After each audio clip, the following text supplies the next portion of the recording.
Bom dia a todos, bom dia a todas. Vamos iniciar o nosso segundo dia de atividades do nosso 10º Seminário Internacional Nanotecnologia, Sociedade e Meio Ambiente.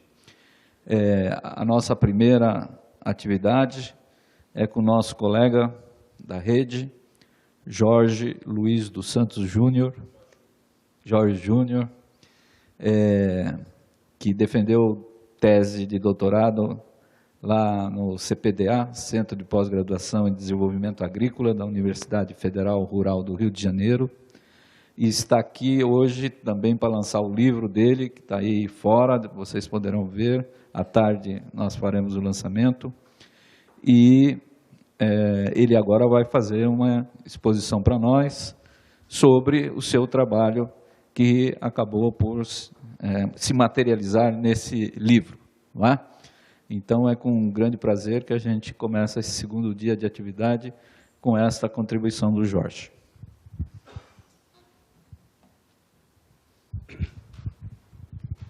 Bom dia a todos. O Paulo já me apresentou, sou o Jorge Júnior. Venho do Espírito Santo, da Universidade Federal do Espírito Santo, atualmente, e trazendo algumas reflexões que estão presentes no livro. O livro ficou pronto na quinta-feira passada e conseguiu chegar rapidamente aqui para o seminário e está presente aí hoje. O livro é fruto da tese de doutorado, que o nome é um pouquinho diferente, mas o conteúdo é quase o mesmo. O livro está melhor que a tese. Ciência do futuro e futuro da ciência, redes e políticas de nanociência e nanotecnologia no Brasil. Redes e políticas. Redes, porque não são só as redes que foram criadas para trabalhar nanotecnologia no Brasil, mas também as redes que eu trabalhei no livro, e políticas, porque não só a política explícita do governo federal para a área de nanociência e nanotecnologia no Brasil, mas aquele tipo de política que está por trás das relações entre os indivíduos. Nesse caso, os pesquisadores, a política dos pesquisadores. A motivação para o livro, para a tese, surgiu lá em 2006 ou 2007. 2007, lá em Vitória, no 4º Renanossoma. Eu tive o prazer de participar daquele evento, que foi bastante interessante, que hoje está fazendo aniversário. E toda aquela discussão de uma semana bastante profícua, eu consegui perceber que, apesar de uma revolução paradigmática iminente, residia uma reclamação, entre aspas, fundamental, que é o fato de que as ciências humanas e sociais não têm entrada nas políticas de nanociência e nanotecnologia no Brasil. E isso me chamou a atenção, primeiro, de uma forma bastante emocional, porque eu sou das ciências humanas e sociais, e depois, um pouco mais tranquilo, eu pensei, vamos analisar essa coisa de uma forma mais detalhada. Então, eu diria que toda a discussão que se faz no livro, todo mundo que está aqui presente nesse seminário já sabe de todos os resultados. O que eu fiz foi, de alguma forma, explicitar como esses resultados se constrói ao longo do tempo. Então, é uma perspectiva história datada, a política de nanociência e nanotecnologia nos anos 2000. Então, eu tento passar por todas as políticas explícitas, as políticas maiores, e como essas políticas maiores, esses planos de governo, se materializam dentro das ações do CNPq e da FINEP, sobretudo, que foi o foco que eu consegui trabalhar, apesar de outras agências de fomento trabalharem com nanociência e nanotecnologia, sobretudo as agências estaduais. Infelizmente, não deu para trabalhar as agências estaduais, que, de alguma forma, também trabalham com recursos da FINEP e do CNPq. Bom, as inquietações que levaram a cabo o estudo, visão recorrente sobre as novas tecnologias e o desenvolvimento na política brasileira. Eu, como economista e doutorado na área de ciências sociais, tentei olhar de uma forma bastante crítica para o desenvolvimento das políticas mais explícitas para a área de desenvolvimento científico e tecnológico no Brasil, que eu dato, dentro da minha tese, claro que isso tem discussões, eu dato a década de 1950, com a criação dos marcos institucionais importantes que estão presentes até hoje. Então, eu começo a analisar a política de desenvolvimento científico e tecnológico a partir de 1950 e toda sua evolução até os anos 2000. Uma coisa interessante que eu verifiquei é que, se você pegar os planos de governo da década de 1950, 1960, 70, 80, e os 90 e os anos 2000, as frases são as mesmas, as ideologias são as mesmas, as perspectivas são as mesmas. O Brasil vai investir em tecnologia para se desenvolver, se tornar competitivo e se tornar o melhor país do mundo. Outra indagação, outra inquietação: quem, o que e por que financia a tecnologia? Tecnologia, inovação para quem, por quê? Né? Por quê? Competitividade para quem? Isso vai sendo discutido ao longo do livro. Como se estrutura as redes em torno da política científica e tecnológica de nanociência e nanotecnologia no Brasil. Nesse caso, eu não estou falando das redes, aquelas redes várias que existem, inclusive a Renanossoma, mas as redes de pessoas, as redes de relações. E, para isso, eu uso uma metodologia específica, que é a análise estrutural de redes sociais, inclusive conta com alguns instrumentos quantitativos de análise. Quais são os resultados socioeconômico-ambientais da configuração dessas redes de relações?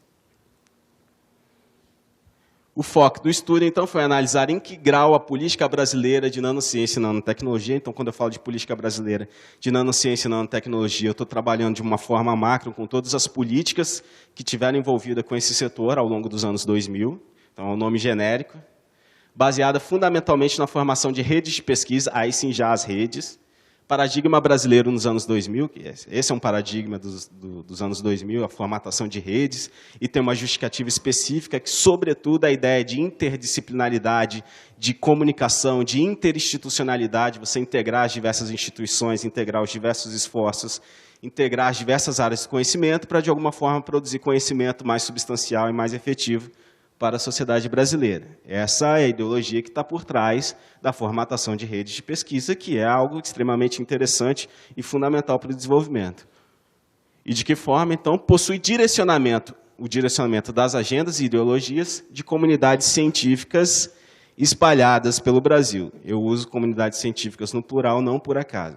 Não existe uma comunidade científica, existem várias comunidades, que pode ser chamado de comunidades práticas, ou outros nomes que podem ser dados, mas são comunidades, de alguma forma. Não é uma comunidade. Essa comunidade está bastante longe de ser coesa. Coesão eu achei só um pouco entre os químicos e físicos ao longo do estudo, de forma geral, né?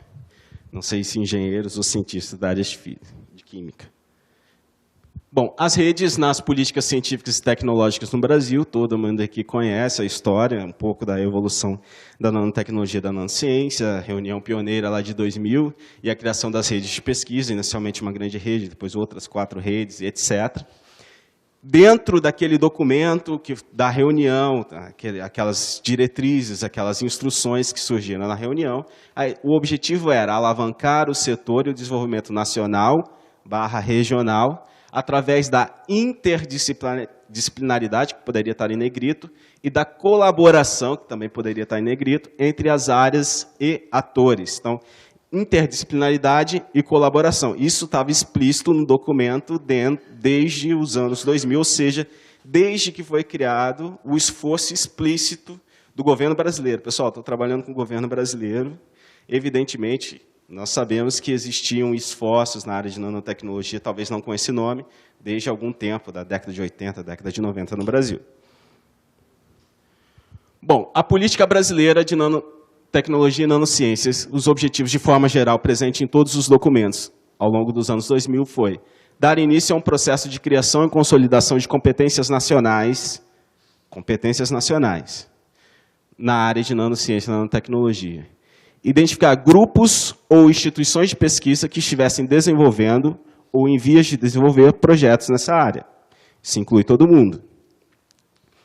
Deveria incluir estimular a articulação desses grupos e instituições com empresas potencialmente interessadas e atuantes no setor. Esse é o discurso lá da década de 50, é presente sempre. A integração empresa-universidade sempre esteve presente nos planos de governo, então o problema não foi a ausência nas ideologias do plano.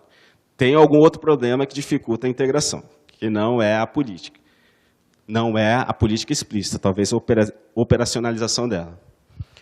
O meu método para analisar a política, para analisar as redes, para analisar os atores, e aí eu gostaria de chamar a atenção para uma coisa. A última frase que eu inseri no livro foi a seguinte: esse livro não faz uma crítica a pessoas, mas sim às estruturas. Então, aparecem vários nomes no livro que Paulo conhece todos, eu conheço poucos. Eu não estou interessado nos nomes das pessoas, eu estou interessado nas estruturas. Por isso que eu uso como método a análise estrutural de redes. Para isso, eu pego um tipo específico de rede que eu posso utilizar para fazer análise, que são as redes de coautoria. As redes de coautoria revelam um tipo de relação específica entre pesquisadores. Quem escreveu com quem? Quem escreveu com quem revela uma proximidade bastante interessante dentro de uma comunidade científica. Evidentemente, o fato de não ter escrito com alguém não significa ausência de relação. Infelizmente, eu não consegui tratar todas as relações presentes e existentes numa rede de relações. Eu analisei exclusivamente as redes de coautoria. Evidentemente, se eu tivesse entrado em outras relações, como, por exemplo, quem estudou com quem escreveu um livro com quem, ou quem foi diretor de uma unidade e subdiretor com outro alguém, a nossa rede seria uma rede muito mais conectada do que ela aparece. Ela já aparece bem conectada. Essa análise estrutural trabalha com medidas de proximidade e intermediação, quem está próximo a quem e que tipo de relação de intermediação, de influências, de fluxos, de nomeações, etc., essas pessoas têm dentro dessa rede de atores. Bom, como eu configurei a análise? Eu peguei todos os planos e, de alguma forma, quem estavam os nomes das pessoas que estavam envolvidas com a formatação desses planos, coordenadores, diretores, e, talvez alguns ministros, e desses planos, as políticas, né, como surgiram como políticas, sobretudo no CNPq, então aqueles editais do CNPq que saíram, dos editais do CNPq, quem foram os avaliadores dos projetos que foram submetidos, quem foram as pessoas que ganharam os projetos e quem foram as pessoas que, de alguma forma, deram parecer a algum tipo de projeto na área de nanotecnologia e nanociência. Então, ganhadores de projetos, avaliadores de projetos, coordenadores de projetos e formuladores de políticas. Esses foram os atores. Sobretudo do CNPq, que é onde a informação está mais facilmente disponível. Os editais da FINEP têm uma dificuldade, porque, como envolve empresa, geralmente aparece o nome de empresa e não o nome de atores. Então, nesse primeiro momento, eu não tinha como conectar empresas e atores, fazer uma análise de sociedades, etc. Não daria, isso pode ser um outro projeto. Então, com esses planos todos, essa rede nano, ela se formatou em 191 atores. Desses 191 atores, 128 conectados. Então, existia um número razoável de 65 atores desconectados da rede nano, na análise estrutural. O que significa desconectado? Significa que 65 atores, desse conjunto de 191, não escreveu com nenhum outro que estava ali presente. Bom, fazendo uma análise rápida que eu fiz ao longo do trabalho, esses 65 atores, em geral, ou eram pesquisadores estrangeiros, que, de alguma forma, não aparecem na plataforma Lattes, então eu tenho dificuldade de analisar a coautoria, ou eram jovens pesquisadores, que também estão iniciando na atividade, em algum momento vão ser escalados para escrever com alguém mais notável. E, com todas as análises a partir do método utilizado, eu selecionei, o método selecionou 23 atores, ou seja, estava a concentração de poder de intermediação, de fluxos de informações, etc., está em 23 atores, em geral físicos e químicos. Claro que se eu incorporasse à minha análise outros elementos de relações, como eu disse, estudou junto, trabalhou junto e etc., eu teria uma densidade maior, ou seja, um número maior de relações entre os atores, mas, provavelmente, o número de concentração de atores com concentração de poder não aumentaria, poderia até diminuir, poderia ter atores mais concentrados com poder maior dentro da rede de pesquisa, dentro da rede de nano. Usei alguns métodos para analisar a interdisciplinaridade que estava presente como fundamento lá na primeira reunião e que aparece em quase todos os editais e em quase todas as políticas. Dentro do método, eu praticamente não encontrei interdisciplinaridade.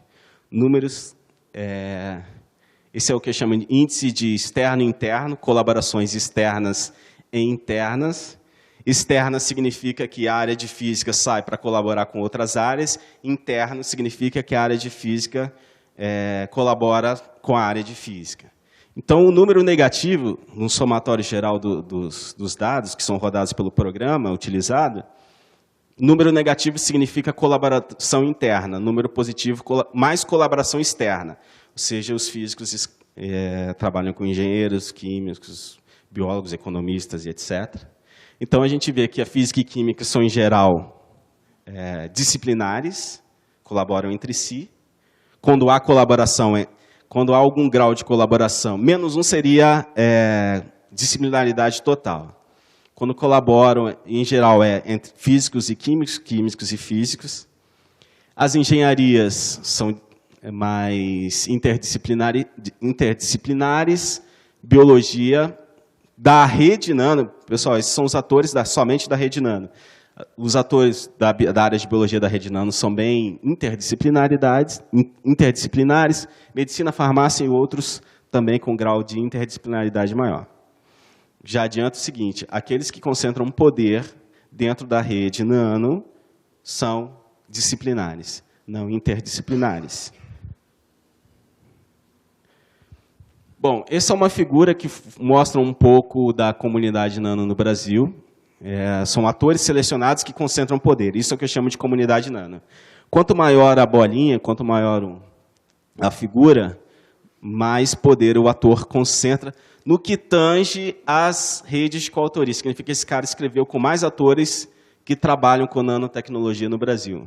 Mais uma vez, não estou interessado em nomes, mas sim na configuração das estruturas. Então, de uma rede bastante grande, de 191 atores, esses atores concentraram o maior poder.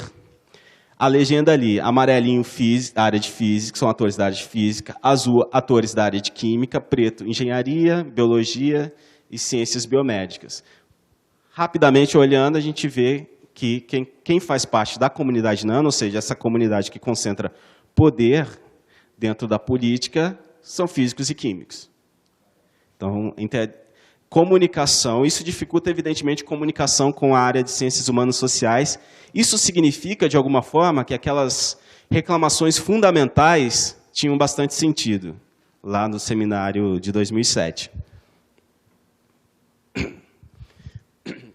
Isso aqui é um outro método que a gente usa, é a união das redes egocentradas dos coordenadores de rede do edital CNPq Nano 01-2001. Das 4 redes que foram criadas naquele edital, eu peguei os coordenadores das redes e juntei as redes egocentradas com um passo e surgiram vários atores, em geral físicos e químicos. Que é natural que um físico escreva com químico, ou que escreva com físico, com químico, e etc. Mais uma vez, não estou interessado em nomes. Figura 3, união das redes com 2 passos de 3 atores do comitê avaliador do edital de 2001. Eu peguei os que ficaram responsáveis por avaliar os resultados daquelas 4 redes iniciais, e dei 2 passos, são só 3 atores, um quarto não tinha como fazer análise, porque era um pesquisador estrangeiro. Eu peguei 3 atores e dei 2 passos e formou essa rede desse tamanho.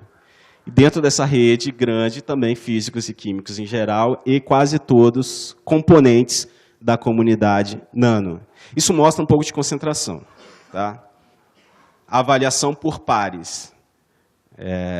E aqui é avaliação por pares mesmo, na íntegra. É crítica às estruturas e não às pessoas. Vejam assim, que o que está em azul são os avaliadores, ou, evidentemente, surgem ali no meio vários avaliados. Padrão de conexão dos ganhadores de projeto. Esse aqui é o seguinte, uma tabela que eu montei e comecei a fazer uma análise egocentrada para cada um dos ganhadores de projeto e ver como esses ganhadores se conectavam ao comitê que avaliava os projetos. Ganhadores de projeto, comitê que avaliam projetos. Então, tem o seguinte, participantes da comunidade Nano que estavam no comitê que avaliava projetos. Para a gente ter ideia um pouco do poder daquelas pessoas que o programa selecionou como participantes de uma comunidade, que se fecham em uma comunidade. O edital 01/2001 não deu para fazer isso porque não tinha comitê. Comitê explícito no documento que eu analisei. O 12 de 2004, 3 de 7 participantes do comitê avaliador são da comunidade. O 13 de 2004 é 1 de 5. 29 de 2005, 3 de 9, 2 de 5, 5 de 7, 3 de 6.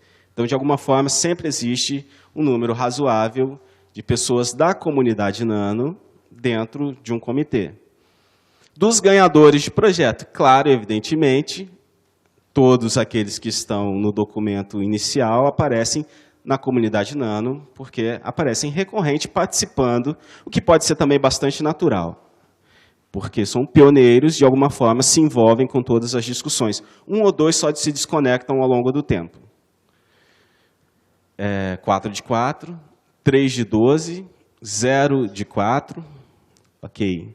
5 de 10, 3 de 5, 6 de 8, 4 de 38. Aqui chama a atenção, o edital 9 de 2007. Dos ganhadores, apenas 4 de 38 ganhadores fazem parte da comunidade Nano. Caramba, isso aqui aconteceu alguma coisa diferente.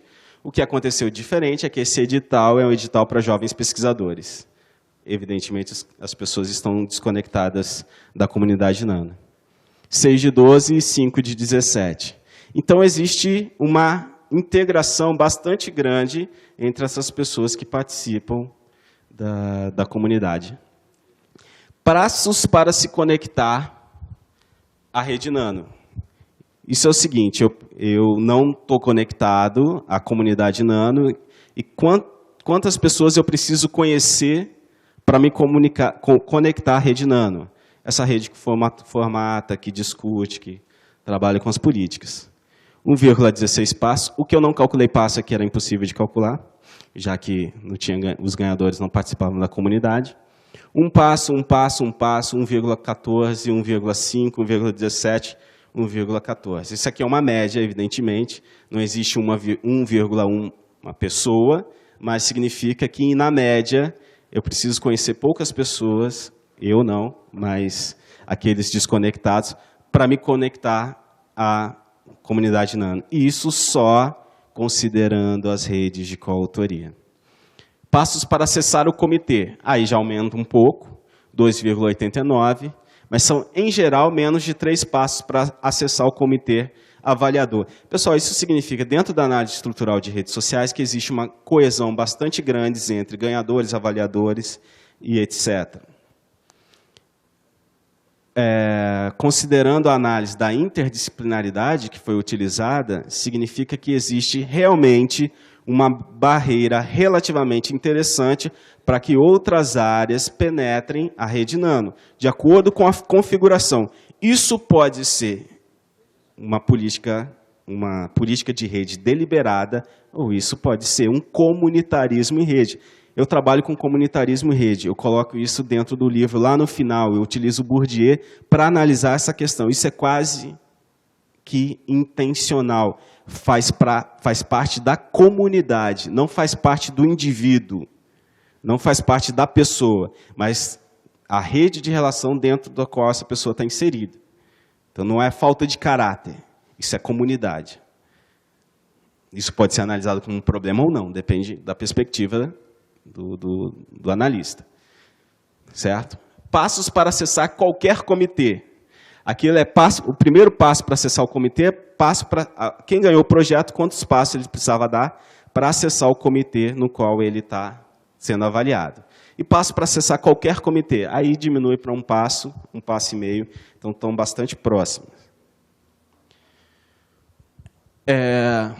Isso aqui é mais para analisar um pouco, em geral, aí já saindo um pouco das redes, a política brasileira de nanociência e nanotecnologia do Brasil, ao longo de 10 anos, e seus resultados.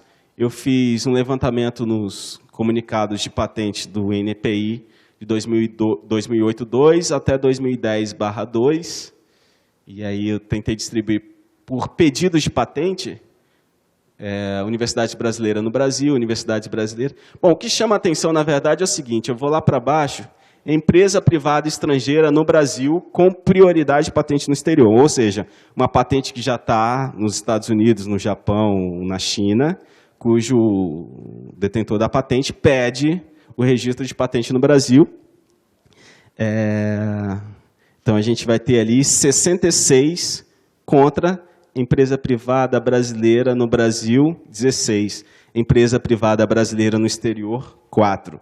Ou seja, existem muito mais pedidos de patente no Brasil de empresas estrangeiras do que as próprias empresas privadas brasileiras solicitando patente no Brasil. Vejam que a gente tem uma contribuição mais forte das universidades e dos institutos de pesquisa. As empresas privadas que aparecem, geralmente, são 3 ou 4 nesses comunicados. Bom, algumas conclusões, né, da ciência e tecnologia no Brasil, ao longo dos 50 anos, promoção da competitividade, que é o carro-chefe que aparece em todos os documentos. Boto 0, 0 pode ser muito forte, mas algo bastante tendendo a 0. A gente está sempre atrás, correndo atrás, e aí correr atrás é um complicado, né? O ideal é você correr na frente e esperar que os outros corram atrás de você. Interdisciplinaridade, aí não tem realmente conversa. Interdisciplinaridade, sobretudo na política nano, não existe. Não tem conversa, não tem espaço. Isso talvez não seja um privilégio do processo brasileiro, mas, analisando o Brasil, realmente não tem. Conflito leigos versus peritos, isso é bastante exacerbado, ou seja, se você é sociólogo, não entende de nano, deixe isso para quem entende. Bom, realmente é bastante complicado entender, mas dá para sentar para conversar, porque talvez quem entende de nano não entenda de conflitos, não entenda de desemprego, não entenda de poluição ambiental, entre outras coisas. Retornos públicos também tende a 0, já que a maior parte das patentes são privadas, e a apropriação privada, sobretudo na forma de patentes, ela é bastante grande. Tá? Então, o processo de alocação de recursos na área de ciência e tecnologia para o desenvolvimento é deliberadamente marcado pela lógica de colegiados, de pessoas, de áreas, melhor. Isso aqui é só para fechar, eu peguei uma frase que está lá no livro, um exemplo da confusão ideológica, né? Pegar o Plano de Desenvolvimento Produtivo de 2008, então, analisando esse plano, percebemos que, quando se fala em riscos, isso está no plano, analisando o plano e seus resultados. Quando se fala em riscos, que a gente discute aqui riscos nanotecnológicos, tem-se como referência aqueles ligados à crise financeira. É o que está no plano. Aqui não é uma análise minha. Quando refere-se à saúde, trata-se da dinamização do complexo industrial da saúde. E quando trata dos trabalhadores, refere-se à necessidade de sua colaboração com empresas e governos a fim de promover o sistema produtivo. Ou seja, em resumo, o risco é financeiro, a saúde é um negócio e o trabalhador é um recurso humano que precisa ser treinado para aumentar a sua produtividade marginal. Ou seja, essa é uma visão típica da indústria. Eu sempre digo o seguinte, não pode e não se deve esperar nada da indústria a não ser isso, porque é a razão de ser da indústria. Mas talvez não seja a razão de ser do governo, a razão de ser da universidade. Por fim, fechando, a ciência do futuro deve ser pensada a partir da experiência do passado, das várias experiências existentes que todos conhecem, aprendendo com as vicissitudes e ampliando, nesse caso, as redes de participação pública, a politização da ciência. fugindo do transcendentalismo e da imaterialidade que o futuro enseja. Bom, é isso.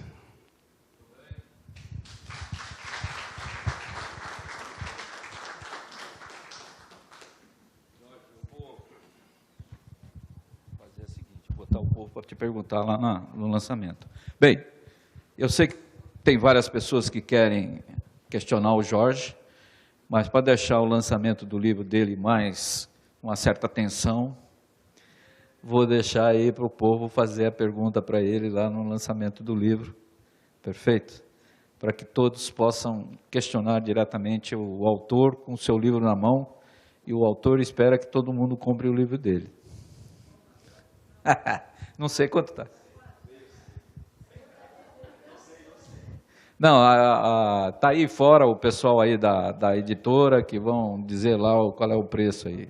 Mas acho que está por volta de 35, sei lá, 40 reais, ou alguma coisa por aí. Livro nesse país não é fácil, não é? Bom, quero agradecer aí a contribuição do Jorge, um esforço para quem fez tese, né? Aqui tem vários que fizeram, conhece o esforço que é para se produzir a tese de doutorado. Então, muito obrigado, e está aí uma contribuição para que quem faz política de ciência e tecnologia deveria ler, não é? Deveria ler para ver como é que é essa coisa aí.